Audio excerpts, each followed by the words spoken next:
మన ముకుంద జ్యువెలర్స్ కొత్త బ్రాండ్ పూర్వి అందమైన 18 గ్రామ్స్ బంగారు ఆభరణాలు అందుబాటు ధరల్లో వివరాలకు సంప్రదించండి.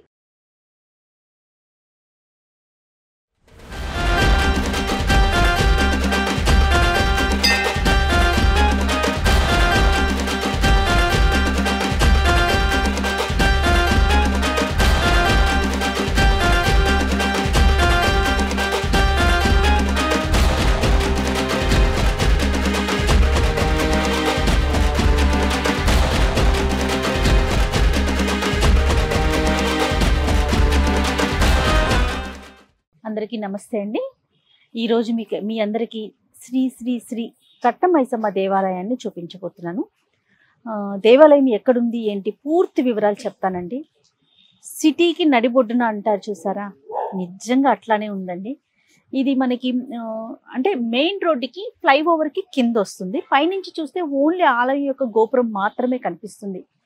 ఒకసారి ఎందుకు ర్యాండమ్గా ఇటు వెళ్తున్నప్పుడు ఇదేంటి పైన గోపురం ఉంది, దేవాలయం ఎక్కడుంది అన్న ఒక చిన్న సందేహం వచ్చినప్పుడు మా staff one of my colleague Keerthi, తను ఆల్రెడీ అక్క నేను ఇక్కడికి చాలాసార్లు వచ్చానక్క, చాలా అద్భుతంగా ఉంటుంది, ఖచ్చితంగా ప్రతి ఒక్కరూ చూసి తీరాల్సిన దేవాలయం, తల్లి అయితే ఎంతో ప్రశాంతంగా ఉంటుందనేసి చెప్పింది.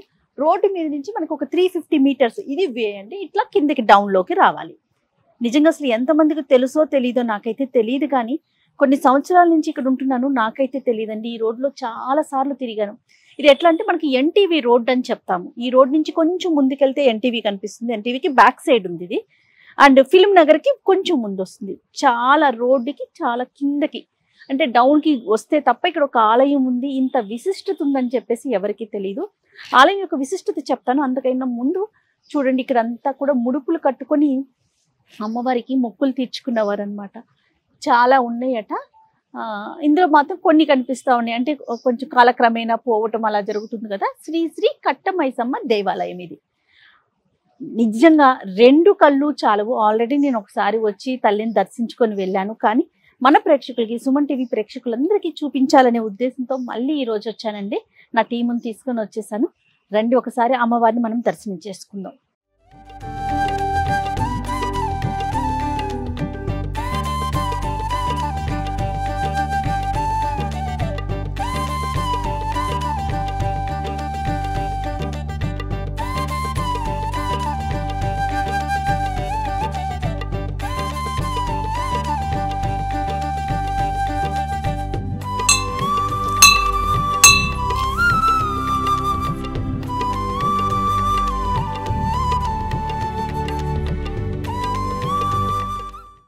ఆలయానికి ముందే ఒక చిన్న వినాయకుడిని ఇక్కడ ఏర్పాటు చేశారండి.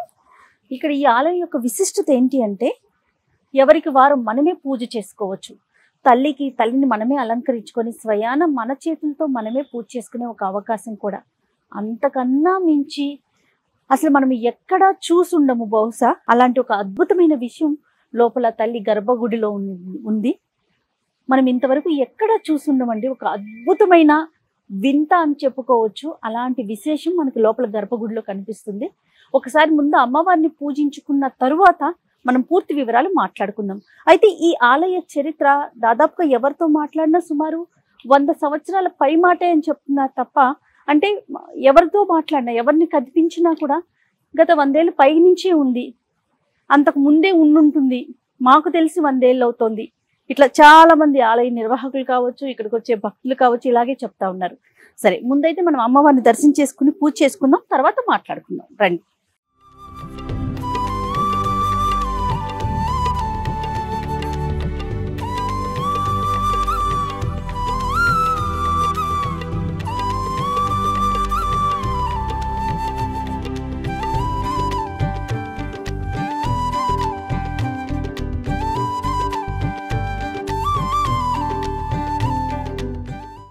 రండి లోపలికి వెళ్దాం. ముందుగా మనం గణపతిని చూసాము, తర్వాత ఒక శివలింగాన్ని ఇక్కడ ప్రతిష్ఠించడం జరిగిందండి. బొడ్డు రాయి అంటారు కదా, అలాంటి రాయిని కూడా పెట్టారు.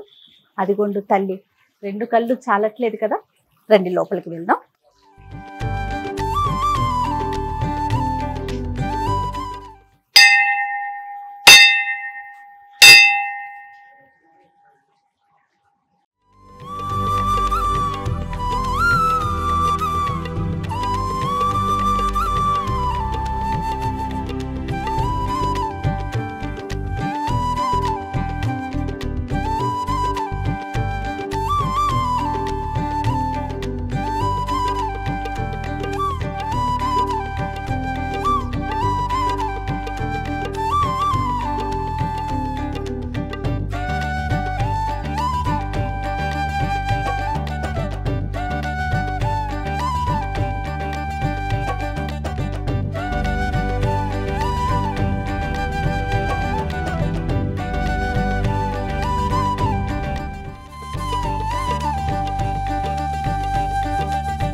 నేను ఇందాకే చెప్పాను కదండి, ముందు తల్లిని దర్శించుకున్న తర్వాత ఈ మైసమ్మ గురించి, ఈ తల్లి గురించి మీకు వివరిస్తానని. ఒక్కసారి మీరు కిందకి చూడగలిగితే నిరంతరం ఇక్కడ నీళ్లు వస్తానే ఉన్నాయంటండి. 365 రోజులు కూడా ఇలా నీళ్లు, ఆలయం మొత్తంలో కూడా నీరు వస్తూ ఉంది. ఎక్కడి నుంచి వస్తోంది, ఎలా వస్తోంది, ఇంతవరకు అంతు చిక్కని ప్రశ్న ఇది. దాదాపుగా ఇక్కడ తెలిసిన వాళ్ళతో, ఈ ఆలయానికి సంబంధించిన వాళ్ళతో నేను ఎవరితో మాట్లాడినా, అమ్మ మేము 20 సంవత్సరాల నుంచి చూస్తున్నాం, 15 సంవత్సరాల నుంచి చూస్తున్నాం, 40 సంవత్సరాలు, 100 సంవత్సరాల నుంచి చూస్తూ ఉన్నాం. నాకు తెలిసినంత వరకు, నాతో మాట్లాడినంత వరకు అలా చెప్పారండి. ఈ సీజన్ ఆ సీజన్ లేదు, వేసవికాలం, వర్షాకాలం, శీతాకాలం, కాలాలతో సంబంధం లేదు. నిరంతరం ఇలా ఊట అని చెప్పడానికి వీలు లేదు. ఇది ఒక చిన్నపాటి సెలయేరు లాగా వెళ్తోంది. నేను కరెక్ట్గా ఆలయం యొక్క గర్భగుడిలో ఉన్నాను. అమ్మవారిని ఎక్కువసార్లు చూపించకూడదు కాబట్టి నేను పక్కకు వచ్చి మీతో మాట్లాడుతూ ఉన్నానండి. ఇలా గోడల నుంచి కూడా ఒక్కొక్క ప్లేస్లో అట్లా కొంత ఊట వస్తూ ఉంది. ఈ తల్లి యొక్క విశిష్టత ఏంటంటే, ఈ తల్లిని దర్శించుకున్నా, ఈ నీటిని నోట్లో పోసుకున్నా, ఒక్కసారి దర్శించుకొని మన కోరిక చెప్పి, అమ్మా నీ మీద నమ్మకంతో ఇక్కడికి వచ్చాము, మా కోరికని నెరవేర్చు తల్లి అని చెప్పి ముడుపు కట్టుకునే వాళ్ళు ముడుపు కట్టుకుంటున్నారు, మొక్కులు తీర్చుకునే వాళ్ళు మొక్కులు తీర్చుకుంటున్నారు. ఆ తల్లిని వేడుకుంటే చాలు, ఖచ్చితంగా ఆ కోరిక నెరవేరుతుందని చెప్పేసి ప్రతి ఒక్కరూ చెప్తా ఉన్నారండి. నగరానికి నడిబొడ్డులో ఇంత విశేషమైన ఆలయం ఉండటం నిజంగా మన అదృష్టం అనుకోవాలి. ఖచ్చితంగా ఎవరైనా సరే మీకు ఎలాంటి కోరిక ఉన్నా కూడా ఈ తల్లిని దర్శించుకొని, మరలా మా కోరిక సరైన కోరిక ఇది కనుక నువ్వు తీరిస్తే తల్లి నీకు ఈ మొక్కు తీర్చుకుంటాము అని చెప్తే చాలు, ఆ తల్లి నేనున్నాను అని చెప్పి మన కోరికల్ని నెరవేరుస్తుందట. ఇంకా ఈ నీటి విషయానికి వస్తే ఒక్కసారి చూడండి, మళ్ళీ మీకు నేను చూపిస్తున్నాను. ఇదిగోండి నా కాళ్ళు కూడా మునిగినాయి, ఇంతవరకు నీరుంది. ఇక్కడ తల్లి అమ్మవారి కింద ఇలా వస్తున్నాయి ఊట. ఇది నిరంతరం ఈ ఊట ఇట్లానే వస్తూ ఉందండి. ఇక్కడ ఒక చిన్న, అంటే దీన్ని ఎలా అంటే ఒక స్టోన్ తీసేశారు, మరి దీంట్లో నుంచి నీరు బయటికి వెళ్ళటానికి విధిగా ఏర్పాట్లు చేశారనమాట. ఈ లోపల చిల్లర కాయిన్స్ కూడా వేశారు. లోపల కాయిన్స్ వేసి మొక్కులు తీర్చుకుంటున్నారు అనుకుంటాను బహుశా. గర్భగుడి మొత్తం చాలా చిన్నగానే ఉంది, కానీ పూర్తిగా గర్భగుడి మొత్తం కూడా నీటితో నిండి ఉంది. ఒక్కసారి ఈ నీరు ఎట్లా వెళ్తుందో కూడా చూపిస్తాను. ఇదిగోండి ఇలా నీటితో రావాలి అంటే ఈ రోజు ఆ రోజు అని లేదు, ఈ సీజన్ ఆ సీజన్ లేదు, 365 రోజులు కూడా నిరంతరం ఇలా నీరు పారుతూనే ఉంటుందంట. ఎన్నిసార్లు ఎంత ప్రయత్నించినా ఈ నీరు ఎక్కడి నుంచి వస్తోంది, ఎటు వెళ్తోంది, నిజంగా అంతు చిక్కట్లేదు. అంటే కొన్ని వాటి, అంటే మన ఆచారాలు, సాంప్రదాయాలు, నమ్మకాల గురించి ప్రశ్నించకూడదు. పదే పదే ఇదే మాట మనకి ఆధ్యాత్మిక గురువులంతా కూడా చెప్తా ఉంటారు.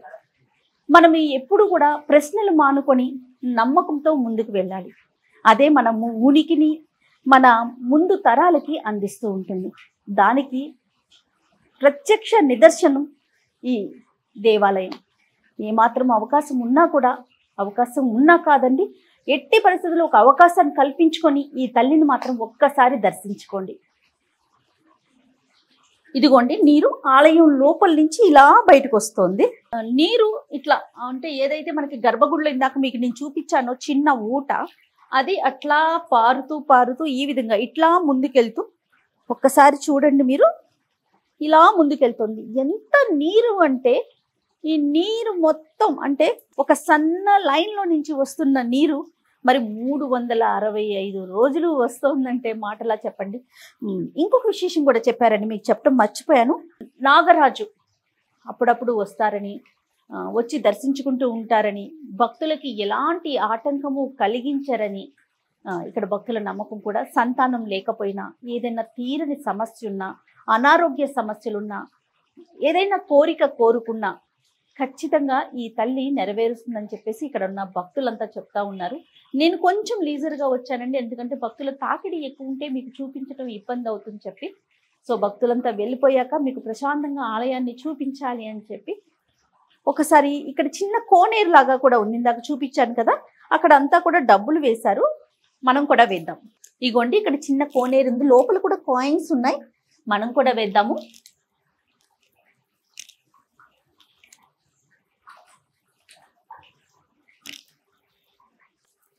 అయితే ఈ తల్లి ఎప్పుడు వెలిశారు, ఎలా వెలిశారు, ఎవరికి దర్శనం ఇచ్చారు ముందుగా నేనైతే ఆ వివరాలు తెలుసుకోలేకపోయానండి. చాలా ప్రయత్నం చేశాను కానీ ఎవరికి వారు మాకు ముందు నుంచే ఉందండి, ఎప్పటి నుంచో ఉంది, మాకు తెలిసి మేము ఇలా వచ్చాము అని చెప్తున్నారు తప్ప పూర్తి వివరాలు అయితే నేను అందించలేకపోయానండి.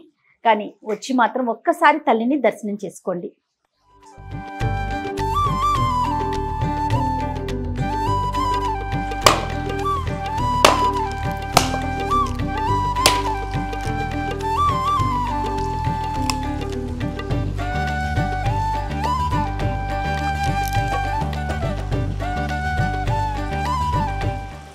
ఈ దేవాలయం మనకి లోటస్ పాండ్కి బ్యాక్ సైడ్ వస్తూ ఉందండి. అమ్మవారికి ఆదివారం అలానే మంగళవారం ప్రత్యేకమైన పూజలు చేస్తారట. భక్తుల తాకిడి కూడా ఆ రోజు ఎక్కువగా ఉంటుందని చెప్పేసి చెప్తా ఉన్నారు. అంతేకాకుండా తల్లికి బోనం సమర్పించుకుంటారట. తర్వాత ఏటను కోసి మొక్కులు తీర్చుకుంటారు. ఇక్కడే పొంగల్ చేసుకొని, ఇక్కడే తల్లికి మొక్కు తీర్చుకొని, ఇక్కడే చేసుకొని, ఇక్కడే బోనం సమర్పించి మొత్తం ఒక రోజంతా ఇక్కడ గడిపేలాగా. అలాగే కాకుండా ఇక్కడున్న చాలా కంపెనీస్ ప్రతి నెల కూడా వచ్చి తల్లికి మొక్కులు తీర్చుకొని ఇక్కడే అమ్మవారికి పొంగల్ పెట్టుకోవటమా, బోనం సమర్పించటమా, లేదా వారి మొక్కులు తీర్చుకొని ఇక్కడే కాసేపు ప్రశాంతంగా గడుపుతారని కూడా మనకి ఆలయానికి సంబంధించిన వారు చెప్తా ఉన్నారు. ప్లేస్ కూడా చాలా బాగుందండి, చాలా విశాలంగా ఉందండి. ఇక్కడే మనం పొయ్యి పెట్టుకొని వంట అది కూడా చేసుకోవచ్చు. చాలా విశాలంగా కనిపిస్తా ఉంది. రోడ్డు నుంచి మనం ఒక 350 మీటర్స్ కిందకి రావాలన్నమాట. మనం పైన మెయిన్ రోడ్ నుంచి చూస్తే పైన ఓన్లీ గోపురం మాత్రమే కనిపిస్తా ఉంది. మనం కిందకు వచ్చామనుకోండి మొత్తం అంటే లోపలికి జస్ట్ రోడ్డు నుంచి మనం ఒక 350 మీటర్స్ డౌన్ లోకి రావాలండి. కిందకి రాగానే లోపల మనకి ఆలయం కనిపిస్తా ఉంది. తల్లిని దర్శించుకున్న తర్వాత మనకి ఏదన్నా మనం కోరిన కోరిక నెరవేరితే వెంటనే ఇక్కడ తల్లికి మనం మొక్కులు తీర్చుకోవచ్చు, ముడుపులు కట్టచ్చు. ఖచ్చితంగా అమ్మవారిని దర్శించుకోండి. ఆ తల్లి యొక్క కృపకి పాత్రులు కండి.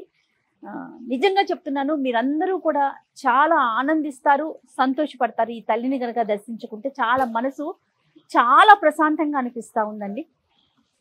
చాలా విశేషమైన ఆలయం అని మనం చెప్పుకోవచ్చు.